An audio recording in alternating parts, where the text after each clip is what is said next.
It's indeed a great pleasure to talk about the South Asian Oral History Project being undertaken at the University of Washington Libraries, and to specially talk about the second phase of this project, which has just been completed. This project aims to preserve the history of South Asian immigration through English language, oral, audio, and video interviews. This project is probably the first of its kind to systematically document the oral history by decades. Narrators who participated in the South Asian oral history interviews came to Pacific Northwest in different decades, and they have shared their unique stories about the successes and challenges that they faced in US. The first phase gathered 7 unique stories from the immigrants who had come in 1950s. The second phase concentrated on the immigrants who had come in 1960s and 70s. All these narrators have been very carefully chosen to represent the diverse group of individuals from India, Pakistan, and Bangladesh. They include men and women from diverse groups, and they share their very unique stories.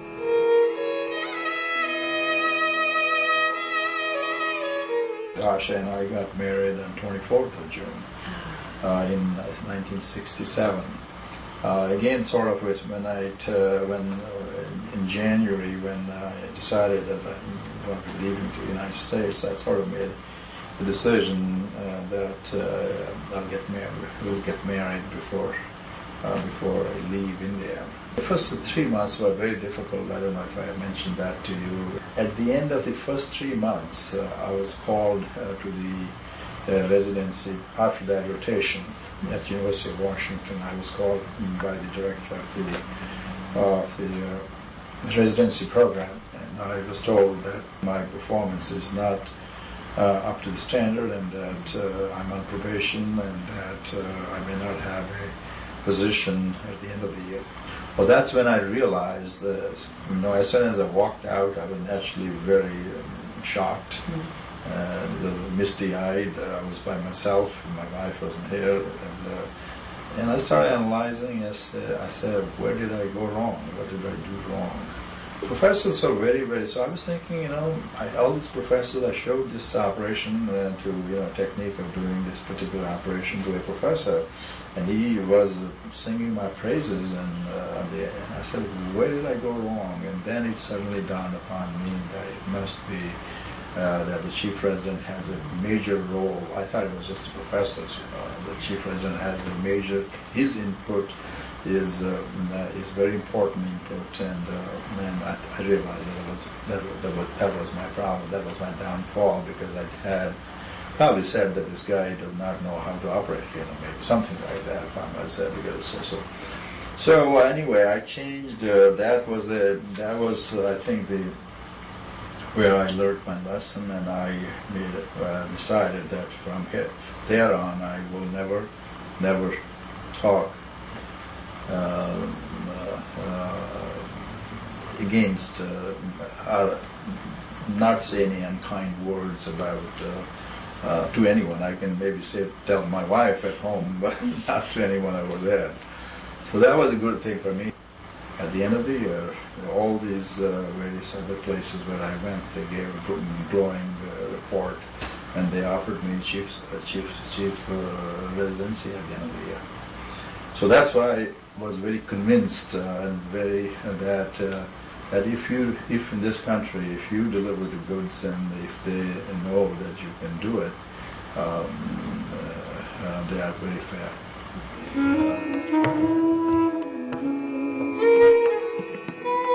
So what challenges or advantages do you see for your children being brought up here in America? I am sure with every other culture, every other immigrant that has come here, the first generation is deeper in the heritage, and the second generation gets diluted a little, and with time it's a total assimilation. So I do see that, and we are very happy Charu met somebody who is not from India and who cares a lot for her. And they're married. So we are happy with that. So are there other South Asian organizations that you're involved with? Yes, we are, my husband more so than myself. There is an organization called the People for Progress in India, PPI, which was founded by a handful of us. And we do get donations. We initially started our own selves, put in some money, and we pledge. A lot of people pledge money every month, how much they'll give for the year or monthly, to take on some projects in India. After a few years, the village gave us the money back, and we wondered why they were giving it back to us. And they said that now the cows have, their calves have grown, and the machines, we have sewn a lot of clothes, and we have profited by sewing for others for profit and embroidering. So please take this money and give it to another village to start off. Wow. Yes, and we have a lot of those projects going. It's about 30 years now we've done that.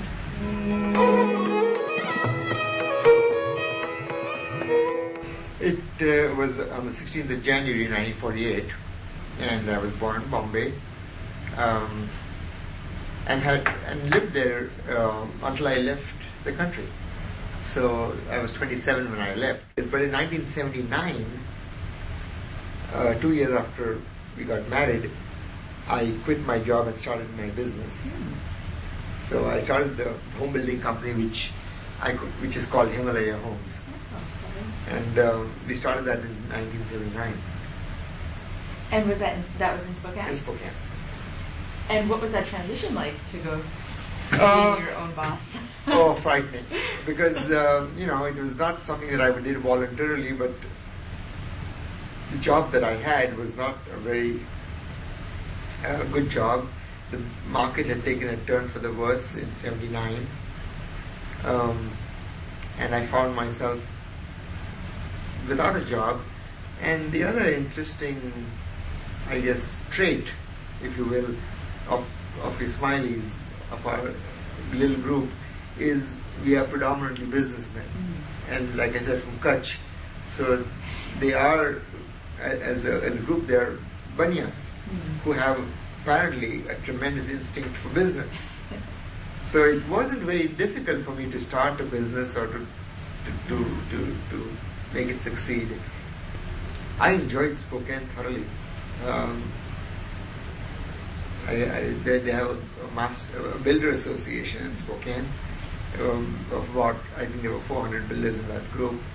And in 82, I was elected president of that association.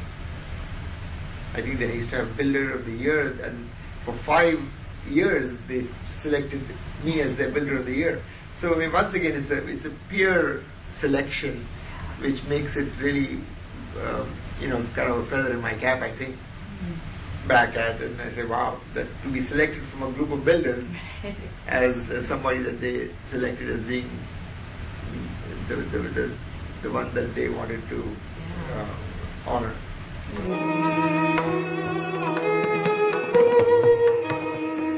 My father's memories are very close to me, and I was very close to my father since a child.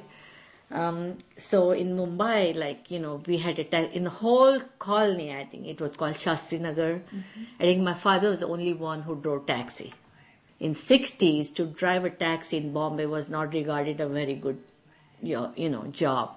But my father didn't care. He said all he has to do is to put us through college, put us through medical school, That's how I remember my father. My father had died. They had called me saying he's sick. My father had died that same evening. I was going through a trauma in Seattle. This was Friday evening. Saturday was when my father died.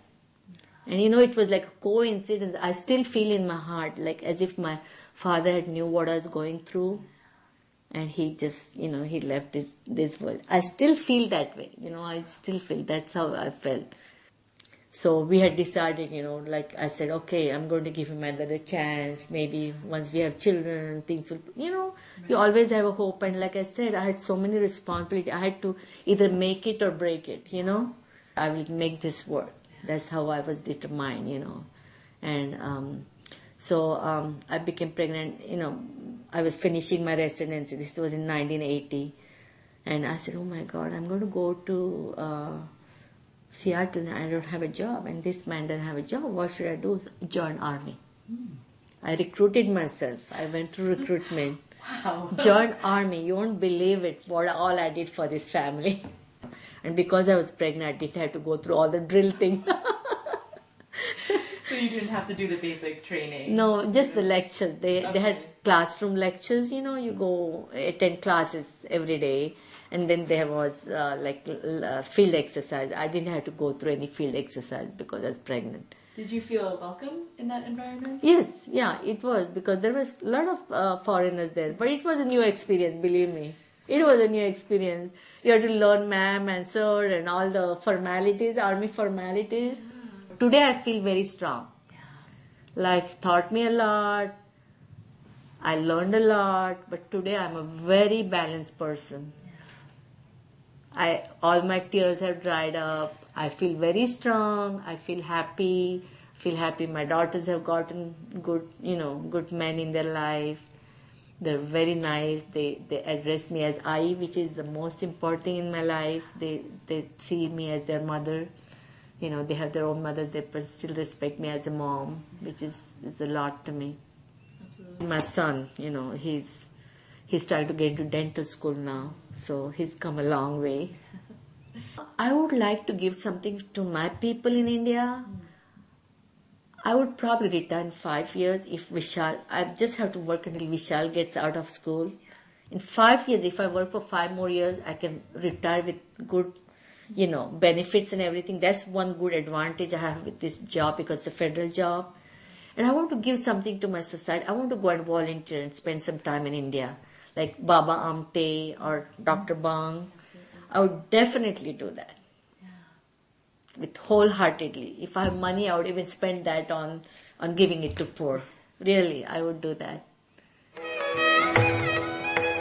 The most interesting part of the project for me has been the willingness with which the narrators have been able to go back in history with me and their intense generosity in sharing these stories and experiences, not just with myself, but with a larger community that is interested in keeping these stories as part of our heritage.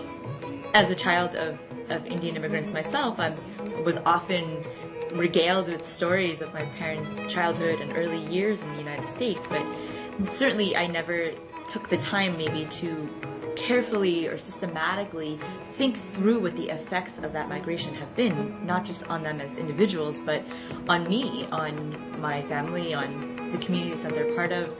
In the case of being able to take the stories of these narrators and present them and help others learn from them, it's been a tremendous learning experience for myself. And I certainly, in going through the process of interviewing, have been developing my own skills and sensitivities as I go forward as a researcher myself. All these interviews will be housed in the Special Collections Division of UW Libraries. These interviews, especially the transcripts and the audio clippings, will also be digitized and made accessible to everyone. These interviews will be immensely beneficial for the scholars and researchers and almost to anyone who is interested in researching the history of South Asian immigration. This project is continuing on to its third phase, and I sincerely hope that it continues even further.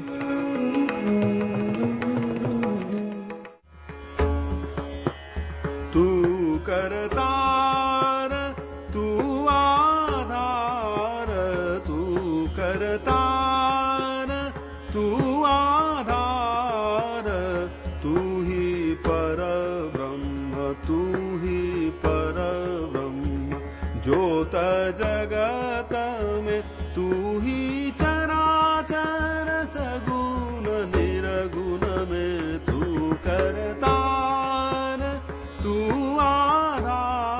तू करतार तू आधार तू ही परब्रह्म तू ही परब्रह्म ज्योत जगत में तू ही चराचर सगुण निर्गुण में तू करता